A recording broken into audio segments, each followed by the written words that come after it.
बच्चों last time पे हम लोगों ने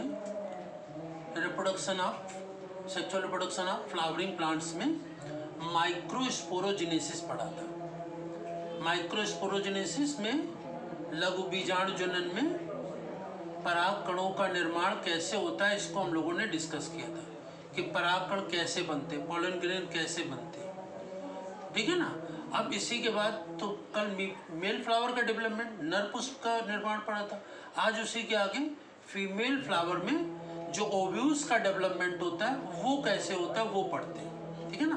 तो सेक्सुअल रिप्रोडक्शन में दो ही चीज पढ़नी है, development of male flower and development of female flower, यही दो मुख्य चीजें होती हैं। तो मेल फ्लावर का डेवलपमेंट कल पढ़ चुके थे, जिसमें माइक्रोस्पोरोजेनेसिस या लघु बीजाणु जनन में परागकण या पोलन ग्रेन्स का डेवलपमेंट कैसे होता है।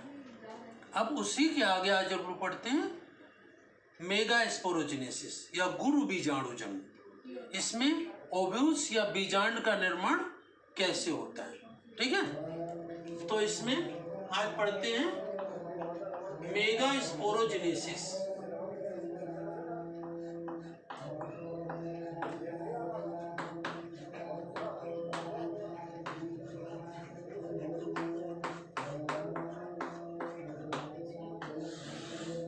मेगा स्पोरोजेनेसिस या गुरु बीजाणु जनन। तो गुरु बीजाणु जनन में फीमेल फ्लावर का डेवलपमेंट होता है। फीमेल फ्लावर के तीन भाग होते हैं, स्टिग्मा, स्टाइल एंड ओवरी, वर्तिकाग्र, वर्तिका और अंडाशय, ये हम लोग पढ़ चुके थे। अब ये फीमेल फ्लावर का मेगा स्पोरोजेनेसिस, तो इसमें जो बीजांड होते हैं, ओव्यूल होता है, ओवरी होता है, उसका डेवलपमेंट कैसे होता है, क्योंकि उसी से फल और बीज का निर्माण होता है। तो वो कैसे बनता है वो हम लोगों को आज पढ़ना है। मेगा स्पोरोजेनेसिस, इसको हिंदी में कहते हैं गुरु बीजाणु जनन, ठीक है ना। तो फीमेल फ्लावर में सबसे पहले एक ये आर्चिस्पोरियल सेल, क्या होती है ये,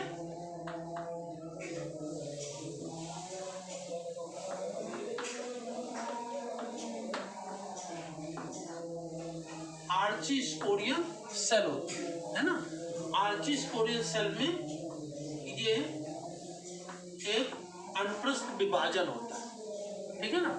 तो बाहर की तरफ इसमें क्या बनती है, पैराइटल सेल बनती है, पैराइटल सेल या भित्ति कोशिका।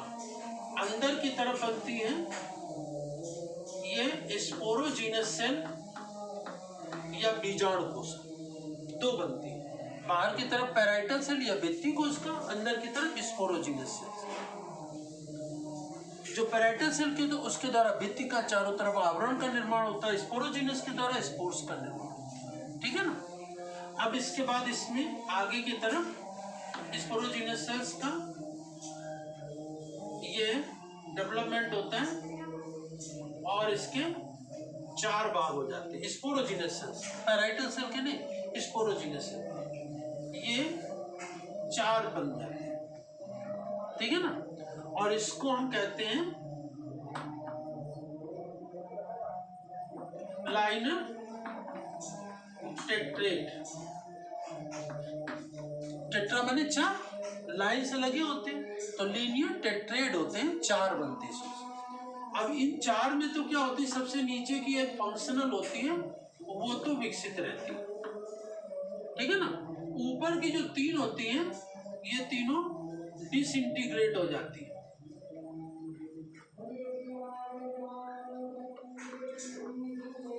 ये तीनों ऊपर की डिसइंटीग्रेट हो जाती है और एक फंक्शनल होती है, ये डिसइंटीग्रेटिंग न्यूक्लियाई, और नीचे वाली जो होती है ये फंक्शनल न्यूक्लियाई होती है, एक फंक्शनल होती है, और ऊपर की तीन नष्ट हो जाती है, नीचे की डेवलप रहती है, ठीक है ना। तो तीन डिसइंटीग्रेटिंग वो तो नष्ट हो जाएंगे, बस एक फंक्शनल बचेगी, यही इसी का विकास होगा। अब जो ये फंक्शनल न्यूक्लियाई है इसी का ये आकार में बड़ी होगी और इसके अंदर जो न्यूक्लियस है वो भी डेवलप करेगा। अब इसमें डेवलपमेंट के बाद क्या होगा, इसमें एक केंद्रक से दो केंद्रक बन जाएंगे, दो न्यूक्लियस बन जाएंगे, और दो न्यूक्लियस से इसमें 4 बनेंगे। ठीक है, 2 से 1 बना, 1 से 2 बने, 2 से 4 बन गए, और 4 से क्या होंगे, ये 8 बनेंगे। दोनों सिरों पर ये क्या बन जाएंगे, 8 4 4 हो जाएंगे। अब इन चारों में क्या होगा कि इसमें 3 एक तरफ कलेक्ट हो जाएंगे और 3 एक तरफ कलेक्ट हो जाते हैं, 3 एक तरफ कलेक्ट हो गए, और दोनों सिरों से, दोनों पोल से एक एक बीच में आ जाते हैं। तो बीच में ये 2 केंद्रक होते हैं। ठीक है ना, तो इस प्रकार से ये 3 यहाँ कलेक्ट हुए, 8 थे, 3 एक पोल पर कलेक्ट हो गए, 3 दूसरे पोल पर कनेक्ट हो गए, और दोनों सिरों से एक एक बीच में आ गया। तो इस प्रकार से 8 ये बन गया। तो ये ओव्यूल बन गया, बीजांड बन गया, और इसके चारों तरफ आवरण किसका होगा, ओवरी का होगा। ठीक है, अब इसमें क्या होगा, इसका लेबलिंग कर देते हैं। ये एक सिरे पर जो तीनों होंगे, ये नीचे की तरफ ये तीनों सेल जो हैं, ये क्या है, एंटीपोडल सेल्स, एंटीपोडल सेल्स। ठीक है ना, 3 एंटीपोडल सेल। यहाँ पर ये 2 जो हैं वो साइनरगिड्स हैं, साइनरगिड्स या हेल्पिंग सेल्स कहते हैं। ठीक है, और एक इसमें जो है वो एग सेल है,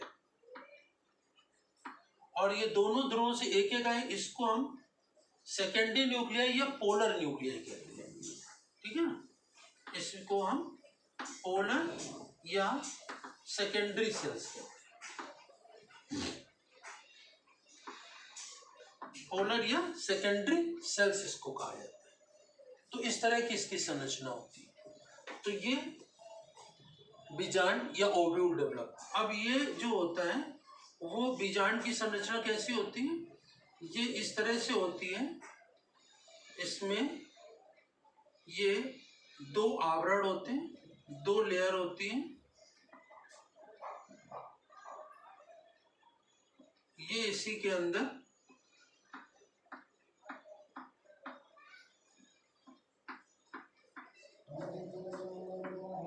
तो इस प्रकार से, इस तरह से ये बीजांड होता है, ओव्यूल होता है। ये 3 एंटीपोडल सेल्स होती हैं, 2 साइनरगिड्स, यहाँ पर एक एक सेल, और ये पोलर सेल्स होती हैं। तो इस प्रकार से ये सिस्टम बनता है। ये क्या होता है, ओव्यूल, और नीचे ये डंठल होती है। इसके 2 आवरण होते हैं, आउटर इंटेगुमेंट और इनर इंटेगुमेंट, ये फ्यूनिकल। तो ये ओव्यूल या बीजांड होता है। अब इसी में देखें, जो हम लोगों ने पढ़ा था लास्ट टर्म पर, कि फीमेल फ्लावर क्या होता है, फीमेल फ्लावर इस तरह से ये होता है। जब फ्लावर के पार्ट्स पढ़े थे उस तरह से, है ना। यहाँ पर ये सबसे ऊपर की तरफ क्या होता है, स्टिग्मा, है ना। सबसे ऊपर क्या है, स्टिग्मा या वर्तिकाग्र कहते हैं। बीच में क्या होता है, ये स्टाइल या वर्तिका, वर्तिकाग्र या स्टिग्मा, स्टाइल या वर्तिका, और सबसे नीचे की तरफ क्या है, ओवरी, ये ओवरी है। ठीक है ना, और ओवरी के अंदर ये ओव्यूल होता है, बीजांड यहाँ पर। ठीक है ना, ये यहाँ पर होता है। तो ये इस तरह से इसके अंदर ओवरी के अंदर ये ओव्यूल डेवलप होता है।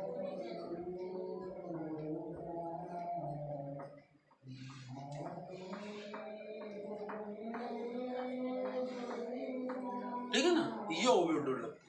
तो ये क्या है, ये इसको कहते हैं स्टिग्मा, स्टाइल, ओवरी, 3 पार्ट होते हैं। ये बीच से अंदर की तरफ क्या है, ओव्यूल, OVUL, बीजांड। तो वर्तिकाग्र, वर्तिका, अंडाशय, और ये है बीजांड। तो जब इसमें फर्टिलाइजेशन हो जाता है तो इसके पश्चात वर्तिकाग्र नष्ट हो जाता है, वर्तिका भी नष्ट हो जाती है, और जो ये ओवरी है ये फल में बदल जाती है, फ्रूट में। ठीक है ना, और जो ये अंदर ओव्यूल है ये सीड या बीज में बदल जाता है, तो ये फीमेल फ्लावर का डेवलपमेंट हो जाता है। तो इस प्रकार से ये इसमें मेगा स्पोरोजेनेसिस, आर्चिस्पोरियल सेल, एक सेल फीमेल फ्लावर सबके ऊपर, और इसी में पैराइटल सेल, भित्तीय कोशिका, अंदर की तरफ सेकेंडरी या द्वितीयक कोशिका। द्वितीयक कोशिका के द्वारा तो ये अंदर आगे डेवलपमेंट होगा ये पूरा, और पैराइटल सेल के द्वारा बाहर का आवरण बन जाता है, ओवरी, स्टिग्मा, स्टाइल, ये सब आवरण, बाहर का आवरण बनता है। और स्पोरोजिनस सेल्स के लाइनेट, टेट्रेट, ये 4 कोशिकाएं बनती हैं अनुप्रस्थ विभाजन से। ऊपर की 3 नष्ट हो जाती, डिसइंटीग्रेटिंग न्यूक्लियाई नष्ट हो जाते हैं, एक केवल फंक्शनल होती है। जो फंक्शनल होती है उसी का आकार बड़ा होता है, और उसी का केंद्र पहले 2 भागों में बंटता है, फिर 4 भागों में बंटता है, फिर इसी से 8 हो जाते हैं। और इन 8 में से 3 एक सिरे पर इकट्ठा हो जाते हैं, दूसरे सिरे पर भी 3, और बीच में ये दोनों सिरों से एक एक आ जाता है। तो इसमें एक सिरे पर जो तीनों होते हैं उनको क्या कहते हैं, एंटीपोडल सेल्स, और एक सिरे पर जो होते हैं 2 होते हैं साइनरगिड्स या हेल्पिंग सेल्स, और एक होता है एग सेल, बीच में होता है पोलर या सेकेंडरी सेल्स होता है। और तो ये ओव्यूल इस तरह से बीजांड बनता है। तो इसमें माइक्रोपाइल, ये बीजांड द्वार या माइक्रोपाइल होता है। इस माइक्रोपाइल की तरफ जो चीज होती है उसमें माइक्रोपाइल की तरफ क्या होता है, साइनरगिड्स और एग सेल होते हैं, और माइक्रोपाइल के जस्ट अपोजिट एंड पर, विपरीत ध्रुव पर क्या होता है, एंटीपोडल सेल्स होते हैं। तो ये एंटीपोडल सेल्स होते हैं। माइक्रोपाइल के जस्ट अपोजिट एंड पर होता है एंटीपोडल सेल्स, और माइक्रोपाइल की तरफ होते हैं साइनरगिड्स या हेल्पिंग सेल, एग सेल, और ये ध्रुवीय कोशिकाएं या पोलर सेल्स बीच में होते हैं, ठीक है ना। और ये पूरा बीजांड कहाँ होता है, ओवरी के अंदर। तो ये फीमेल फ्लावर हम लोगों ने पढ़ा था, इसके 4 चक्र थे। सबसे बाहर कालक, कैलिक्स या बाह्यदल पुंज, फिर दल पुंज या करोला, फिर मेल फ्लावर। मेल फ्लावर का डेवलपमेंट हम लोग कल पढ़ चुके हैं, जिसमें परागकणों का निर्माण हुआ, पॉलन ग्रेन्स, और आज इसी के आगे ये क्या बना, फीमेल फ्लावर। तो ये क्या है, फीमेल फ्लावर, मादा पुष्प। तो ये जैसे कि पेपर में आता है, माइक्रोस्पोरोजेनेसिस क्या है, वर्णन करके समझाइए। तो जो कल बताया तो वो डिस्कस। और ये मेगा स्पोरोजेनेसिस या गुरु बीजाणु जनन, मेगा स्पोरोजेनेसिस या गुरु बीजाणु जनन की प्रक्रिया पूरी समझाइए। तो ये बताना होगा, या ये पूछा गया फीमेल फ्लावर का डेवलपमेंट, उसमें ओव्यूल या बीजांड का निर्माण की प्रक्रिया समझाइए, तो भी यही सब होगा, ठीक है ना। तो फीमेल फ्लावर कैसे डेवलप होता है, या ओव्यूल का डेवलपमेंट कैसे होता है, या बीजांड कैसे विकसित होते हैं, ठीक है ना, बीजांड या ओव्यूल। तो ये पूरी प्रक्रिया, प्रोसेस को आपको समझाना होगा। So this is all about the mega sporogenesis. तो ये sexual reproduction of flowering plant, Pushpi पादपों में लैंगिक जनन की प्रक्रिया जो होती है उसके 2 मुख्य भाग होते हैं, ठीक है। नंबर 1 माइक्रोस्पोरोजेनेसिस या लघु बीजाणु जनन, जिसमें परागकणों का निर्माण होता है। दूसरा होता है गुरु बीजाणु जनन या मेगा स्पोरोजेनेसिस, जिसमें फीमेल फ्लावर का डेवलपमेंट होता है, अर्थात बीजांड या ओव्यूल और ओवरी का डेवलपमेंट होता है, ठीक है ना। तो ये दोनों चीजें हम लोगों ने डिस्कस कर ली। अब इसके पश्चात नेक्स्ट टर्न पर इसी के आगे नेक्स्ट टॉपिक को इसी चैप्टर में हम लोग डिस्कस करेंगे। तो ये आप लोग फेयर कॉपी बना लेंगे, समझ लेंगे। कोई प्रॉब्लम हो तो फिर से पूछ लेंगे। Thank you.